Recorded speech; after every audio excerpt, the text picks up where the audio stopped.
Hello dear students, आज के video में हम इलिप्स का पार्ट 2 करने वाले हैं। और जैसा मैंने आपको कल भी बताया था पिछले वीडियो में कि ये बहुत ही इम्पॉर्टेंट टॉपिक है और इससे आपको लगभग हर साल एक क्वेश्चन 6 मार्क्स का या फिर 10 मार्क्स का दिखने को मिल जाएगा।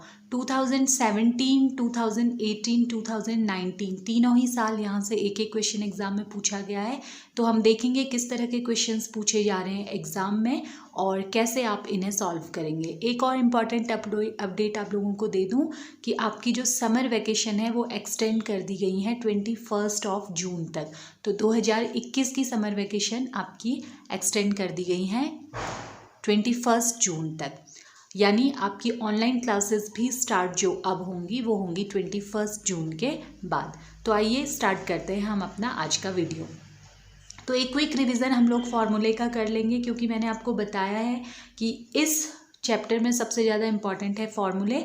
एक बार आप फार्मूले समझ गए तो फिर क्वेश्चन सॉल्व करना बहुत मुश्किल नहीं है। तो मैंने आपको बताया था कि दो तरह के इलिप्स या दीर्घवृत्त होते हैं। ये पहले वाला दीर्घवृत्त देखते हैं, इसे हम कहते हैं क्षैतिज दीर्घवृत्त या फिर हॉरिजॉन्टल इलिप्स। इसमें देखिए क्या खास बात है, इस तरह का शेप इसका होता है। यहाँ पर कोई सी ओरिजिन जो होता है ये अभी इसका सेंटर यानी केंद्र होगा, तो मैंने इसे सी से रिप्रेजेंट किया है। यहाँ से ए डैश ये वाली जो है इसकी लेंथ ज़्यादा है, लंबी है ये वाली एक्सिस, तो इसे हम कहते हैं इसकी दीर्घ अक्ष या फिर मेजर एक्सिस। तो अगर मेजर एक्सिस एक्स एक्सिस के अलोंग है तो उस केस में आपको दिख रहा होगा कि ये हॉरिजॉन्टल एक्सिस के अलोंग बन रहा है। इसकी जो एक्सिस है वो क्षैतिज के अनुदिश है, तो इसे हम कहते हैं क्षैतिज दीर्घवृत्त या फिर हॉरिजॉन्टल इलिप्स, जिसमें कि एक्स एक्सिस के अलोंग इसकी मेजर एक्सिस होती है। जबकि दूसरी एक्सिस जो इसकी बनेगी बी डैश, ये बी डैश यहाँ पर होगा ये वाला पॉइंट, जो इसकी दूसरी एक्सिस बनेगी बी डैश, इसकी लेंथ कम है, इसे हम कहते हैं लघु अक्ष या माइनर एक्सिस। माइनर वाली जो बन रही है वो वाई एक्सिस के अलोंग बन रही है, ठीक है। तो ये हो गया क्षैतिज दीर्घवृत्त। शेप ये होता है, ये इसका फॉर्मूला होता है x² + y² + b² = 1। एक इम्पॉर्टेंट कॉन्सेप्ट यहाँ पर आता है उत्केंद्रता का, या जिसे हम कहते हैं इसेंट्रिसिटी। ये मैंने पिछले वीडियो में डिस्कस किया है, अगर आप लोगों ने नहीं देखा है वो वीडियो तो डिटेल में जानने के लिए आप उसे भी देख सकते हैं, अदरवाइज क्विक रिवीजन मैं यहाँ पर कर रही हूँ। तो उत्केंद्रता यानी कि इसेंट्रिसिटी जो होती है इसे हम ई से रिप्रेजेंट करते हैं। कई बार ये 2 मार्क्स का क्वेश्चन पूछा जाता है। इसका फॉर्मूला होता है E = √1 - b²/a²। तो इतने कम से कम फॉर्मूले आपको लर्न करने हैं इसके लिए। सबसे पहले बात करते हैं केंद्र यानी सेंटर की। तो जैसा मैंने कहा ओरिजिन या मूल बिंदु इसका सेंटर होता है और इसके कोऑर्डिनेट्स होते हैं 0,0। इसके बाद आ गई नाभियाँ या फिर फोकी। नाभियाँ, 2 नाभियाँ होती हैं इसकी, S और S'। S का जो कोऑर्डिनेट्स होते हैं AE,0 और S' के जो कोऑर्डिनेट्स होते हैं वो -AE,0। डायग्राम में रिप्रेजेंट नहीं किया है क्योंकि वो क्लियर नहीं बन पाता।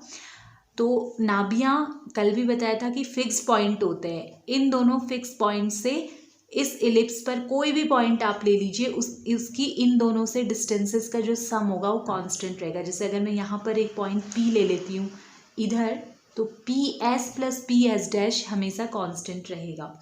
ये ही इसकी डेफिनेशन होती है। तो पॉइंट होते हैं, तो फिक्स पॉइंट जो होते हैं उन्हें हम नाभियाँ या फिर फोकी कहते हैं, ठीक है।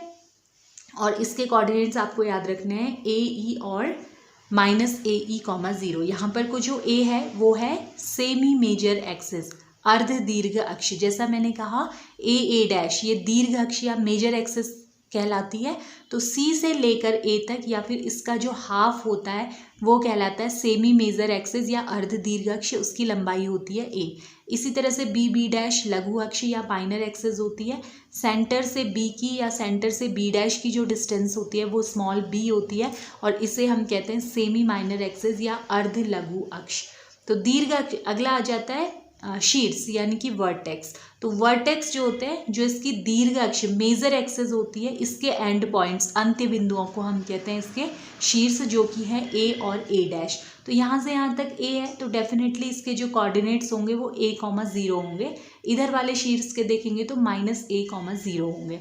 तो शीर्ष यानी वर्टेक्स के कोऑर्डिनेट्स हो गए A,0 और -A,0। फिर बात आई दीर्घ अक्ष मेजर एक्सिस, दीर्घ अक्ष की लंबाई क्या होती है, तो ए डैश मेजर एक्सिस होती है, यहाँ से यहाँ तक ए और इधर भी ए ही होगा, तो टोटल ये हो जाएगी 2a। बिल्कुल इसी तरह से लघु अक्ष जो है माइनर एक्सिस बी डैश और इसकी लेंथ बन जाएगी 2b। फिर आ जाएगी नाभिलंब की लंबाई। नाभिलंब क्या होता है, नाभि यानी जो इसका फोकस है, सिंगुलर है तो फोकस, दो की बात करें तो फोकी, तो फोकस की जो इस पर खींचा गया परपेंडिकुलर है फोकस से होकर जाने वाला, उसे हम कहते हैं लेटिस रेक्टम, या फिर नाभि पर खींचा गया जो लंब है उसे कहते हैं नाभिलंब। तो नाभिलंब जो कि यहाँ पर एल डैश है। इसी तरह आप इधर भी एक नाभिलंब ड्रॉ कर सकते हैं, सेम रहेगा दोनों के लिए लेंथ का फॉर्मूला। तो इसकी लेंथ होती है 2b² a। आखिरी कॉन्सेप्ट इसमें आता है नियता। तो इस इलिप्स से, इसके सेंटर से एक फिक्स डिस्टेंस पर दो लाइंस होती हैं और ये जो डिस्टेंस होती है वो होती है a/e। तो अगर मैं इसके सेंटर से a/e के डिस्टेंस पर y एक्सिस के पैरेलल, y अक्ष के समांतर एक रेखा खींचूँ, इसी तरह से यहाँ भी, तो ये दोनों स्थिर रेखाएं या फिक्स लाइंस कहलाती हैं इसकी डायरेक्ट्रिसेस, या सिंगुलर हम कहेंगे तो डायरेक्ट्रिक्स। एक है तो डायरेक्ट्रिक्स, दो है तो डायरेक्ट्रिसेस, नियता या नियताएं। ठीक है, तो हमेशा दो नियताएं होती हैं, एक पॉजिटिव डायरेक्शन में, एक नेगेटिव डायरेक्शन में। तो इनका जो इक्वेशन होता है mm डैश का इक्वेशन, ये पॉजिटिव साइड में है, तो x आपको याद होगा कि y अक्ष के समांतर किसी रेखा का समीकरण x = कांस्टेंट डिस्टेंस जो भी होती है वो होता है, तो x = डिस्टेंस है a/e। इसी तरह से नेगेटिव डायरेक्शन में लेंगे तो x = -a/e। तो इतने फॉर्मूले आपको याद करने ज़रूरी हैं 10 मार्क्स का क्वेश्चन अगर आपको सॉल्व करना है तो। अब अगर आप एक टाइप का दीर्घवृत्त के लिए फॉर्मूले लर्न कर लेते हैं तो दूसरे टाइप का बिल्कुल ऐसा ही है, बस मैं एक छोटा सा चेंज इसकी इक्वेशन में कर रही हूँ। एक्चुअली इस जो सेकंड इलिप्स है, ऊर्ध्वाधर या वर्टिकल इलिप्स कहेंगे, इसके एक और तरीका है जिसमें बुक्स में आपको अलग तरीके से भी इसके फॉर्मूले दिख सकते हैं, लेकिन जो इजी है दोनों में से जो ज़्यादा इजी था वो मेथड मैंने यहाँ पर यूज़ किया है। यहाँ पर फॉर्मूले आपके चेंज ज़्यादा नहीं हो रहे हैं, सिमिलर ही रह रहे। तो यहाँ देखिए क्या होता है, अब आप देख रहे होंगे इसका जो शेप है वो वर्टिकल शेप है। तो वर्टिकल कहने का मतलब क्या है, जो इसकी मेजर एक्सिस है, लंबी वाली एक्सिस, दीर्घ अक्ष जो है a डैश, वो y अक्ष के अनुदिश है, y एक्सिस के अलोंग है, यानी कि वर्टिकल डायरेक्शन में है। तो इसे हम कहते हैं ऊर्ध्वाधर या फिर वर्टिकल इलिप्स। इसकी इक्वेशन हो जाएगी x² b² + y² a² = 1। जैसा मैंने कहा आपको इक्वेशन बुक्स में x² a² + y² b² = 1 करके भी दिख सकती है, फिर फॉर्मूले अलग आ जाएंगे।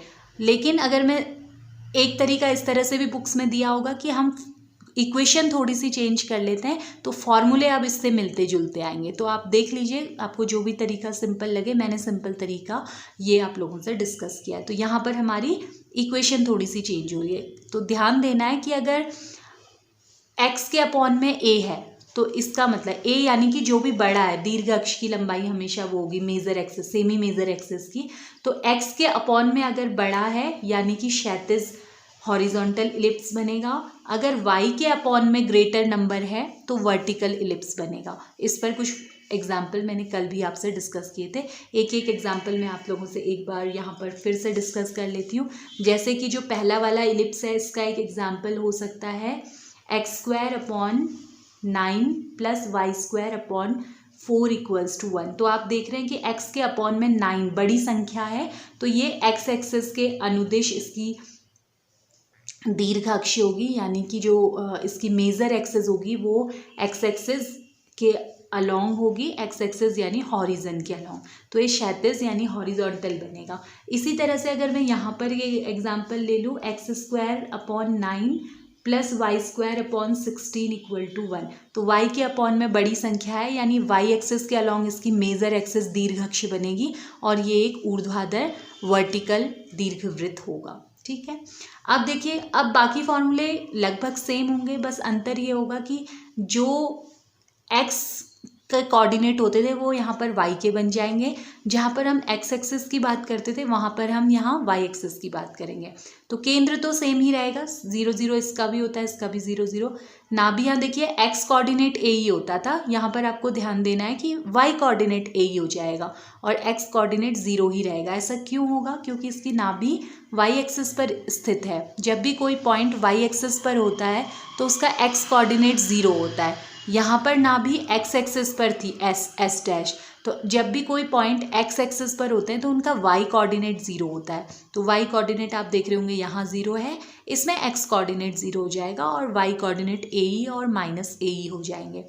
फिर बात आ गई शीर्ष यानी कि वर्टेक्स की। तो जो मेजर एक्सेस होती है उसके एंड पॉइंट्स यानी a और a डैश को हम कहते हैं शीर्ष।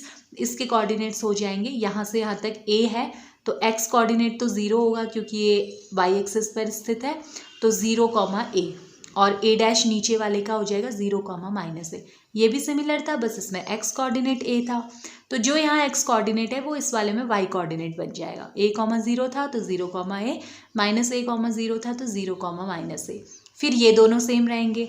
लेंथ ऑफ मेजर एक्सेस और लेंथ ऑफ माइनर एक्सेस जो है यहाँ पर भी सेम रहेगी, 2a और 2b। फिर बात आई नाभिलंब की लंबाई। तो लेंथ ऑफ लेटस रेक्टम, जैसा मैंने कहा कि जब हम इसके फोकस पर कोई परपेंडिकुलर ड्रॉ करें जैसे कि LL डैश, ऐसा ही हम S डैश पर भी कर सकते हैं। तो उसकी लेंथ होती है 2b² a। लेंथ जो भी है दोनों के लिए सेम फॉर्मूले रहेंगे लेंथ वाले। फिर बात आ गई नियता का समीकरण यानी इक्वेशन ऑफ डायरेक्ट्रिक्स। तो इक्वेशन ऑफ डायरेक्ट्रिक्स यहाँ पर भी सेंटर से a/e के डिस्टेंस पर जो एक लाइन होगी, यहाँ से यहाँ तक की डिस्टेंस फिक्स डिस्टेंस a/e होगी। तो x एक्सिस के पैरेलल ये लाइन है, तो इसका जो फॉर्मूला होगा वो y = a/e। यहाँ x = a/e होता था, यहाँ y = a/e। नीचे वाली लेंगे तो नेगेटिव डायरेक्शन में है, y = -a/e। इसमें होता था x = -a/e। तो थोड़ा सा कंपैरिजन करके दोनों केसेस को देखेंगे तो आसानी से आपको ये फॉर्मूले याद हो जाएंगे। और ये फॉर्मूले आपको याद हो गए तो अब क्वेश्चन सॉल्व करना बहुत ही आसान है। तो देखते हैं इस पर बेस्ड कुछ क्वेश्चंस।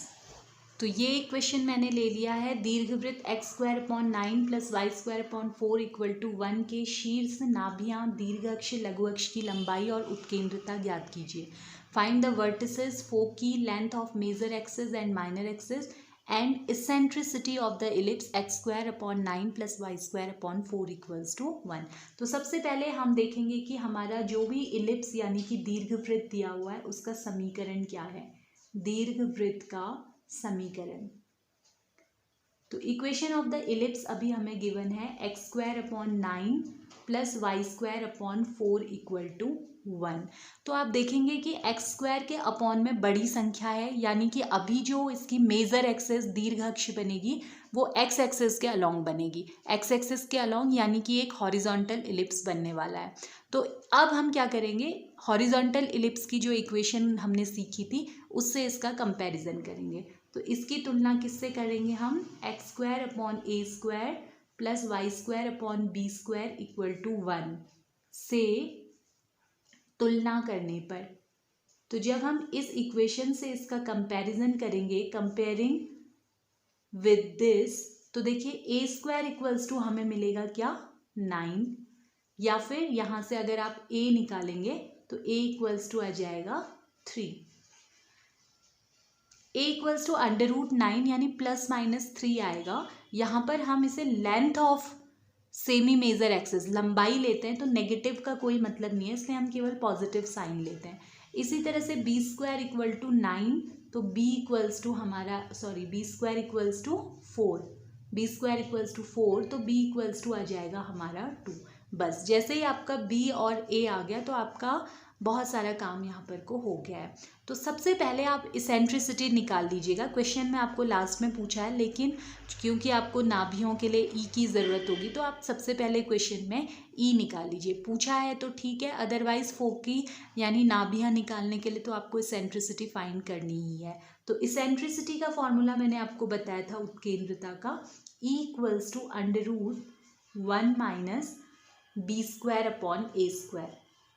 तो यहाँ वैल्यू पुट करेंगे तो ये हो जाएगा √1 - b² यानी कि 2² अपॉन ए स्क्वायर यानी कि 3 स्क्वायर।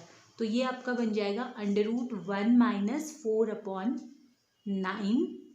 तो ये हो जाएगा √9 माइनस 4 अपॉन 5। जब आप एलसीएम लेंगे दैट मीन्स 9 में से 9 माइनस 4 करेंगे तो ये जाएगा 5 अपॉन 9, यानी ये आपका बन जाएगा √5 अपॉन 3।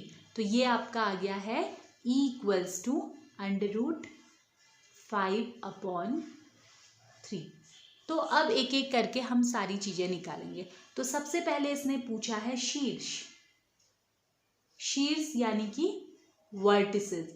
तो जो हॉरिजॉन्टल इलिप्स होता है उसके वर्टिसेस का फॉर्मूला हमने पढ़ा था +-a,0। तो a,0 -a,0 ऐसे दो लिखें या फिर एक साथ +-a,0 लिख दें। तो यानी कि +-a कितना आ गया हमारा, a था 3, तो वर्टिसेस इसके आ जाएंगे +-3,0। अब इसके बाद दूसरी चीज इसने क्या पूछी है, देखिए दूसरा है नाभियां। नाभियां जिसे हम इंग्लिश में कहते हैं फोकी, नाभियां यानी कि फोकी। तो इसके लिए जो फॉर्मूला होता है वो होता है +-ae,0। जैसा मैंने कहा फॉर्मूले लर्न करने हैं, आगे सब आपका काम आसान है। तो +-ae,0 वैल्यू पुट कर देंगे। a कितना हो गया, a है आपका 3 इंटू e कितना हो गया √5 अपॉन 3। तो ये हो जाएगा (0). तो ये 3 से 3 कैंसिल हो जाएगा, ये आपका बन जाएगा +-√5,0। तो इस सेकंड जो इसने नाभिया या फोकी पूछा था वो आ गया। इसके बाद थर्ड इसने पूछा है दीर्घ अक्ष की लंबाई और लघु अक्ष की लंबाई, यानी कि लेंथ ऑफ मेजर एक्सिस और लेंथ ऑफ माइनर एक्सिस। दीर्घ अक्ष की लंबाई, दीर्घ अक्ष की लंबाई, लेंथ ऑफ मेजर एक्सिस। तो इसका फॉर्मूला होता है 2a। तो 2a यानी कि 2 इंटू a कितना है 3, दैट मीन्स 6 इकाई, जो भी होगा ये सेंटीमीटर या जो भी इसकी यूनिट होगी 6 यूनिट ये आ जाएगा। और लास्ट में जो फोर्थ आ जाएगा लघु अक्ष की लंबाई। लघु अक्ष की लंबाई कितनी हो जाएगी, लघु अक्ष की लंबाई, तो लघु अक्ष की लंबाई का फॉर्मूला होगा 2b। 2b, तो 2b यानी कि 2 इंटू b है हमारा 2, दैट मीन्स 4 इकाई। और उसके बाद पूछा गया है उत्केंद्रता। उत्केंद्रता हम पहले निकाल चुके हैं, E इक्वल्स टू √5 अपॉन 3। तो ये सिंपल सा क्वेश्चन था। इस तरह का क्वेश्चन आपके एग्जाम में पूछा जा सकता है। एक सिमिलर क्वेश्चन मैं आप लोगों को होमवर्क दे रही हूँ जो कि होगा वर्टिकल इलिप्स पर बेस्ड। तो आप उसको सॉल्व कीजिए। स्क्रीन में आपको क्वेश्चन दिखाई दे रहा होगा और उसका आंसर मुझे नीचे कमेंट बॉक्स में लिखकर बताइए। अगले वीडियो में हम देखेंगे थोड़ी सी एडवांस प्रॉब्लम्स और एग्जाम में पूछी गई प्रॉब्लम्स इलिप्स यानी कि दीर्घवृत्त से। कोई भी डाउट्स या कन्फ्यूज़न है तो आप मुझे कमेंट बॉक्स में लिख सकते हैं। मिलेंगे नेक्स्ट वीडियो में। Thanks for watching the video.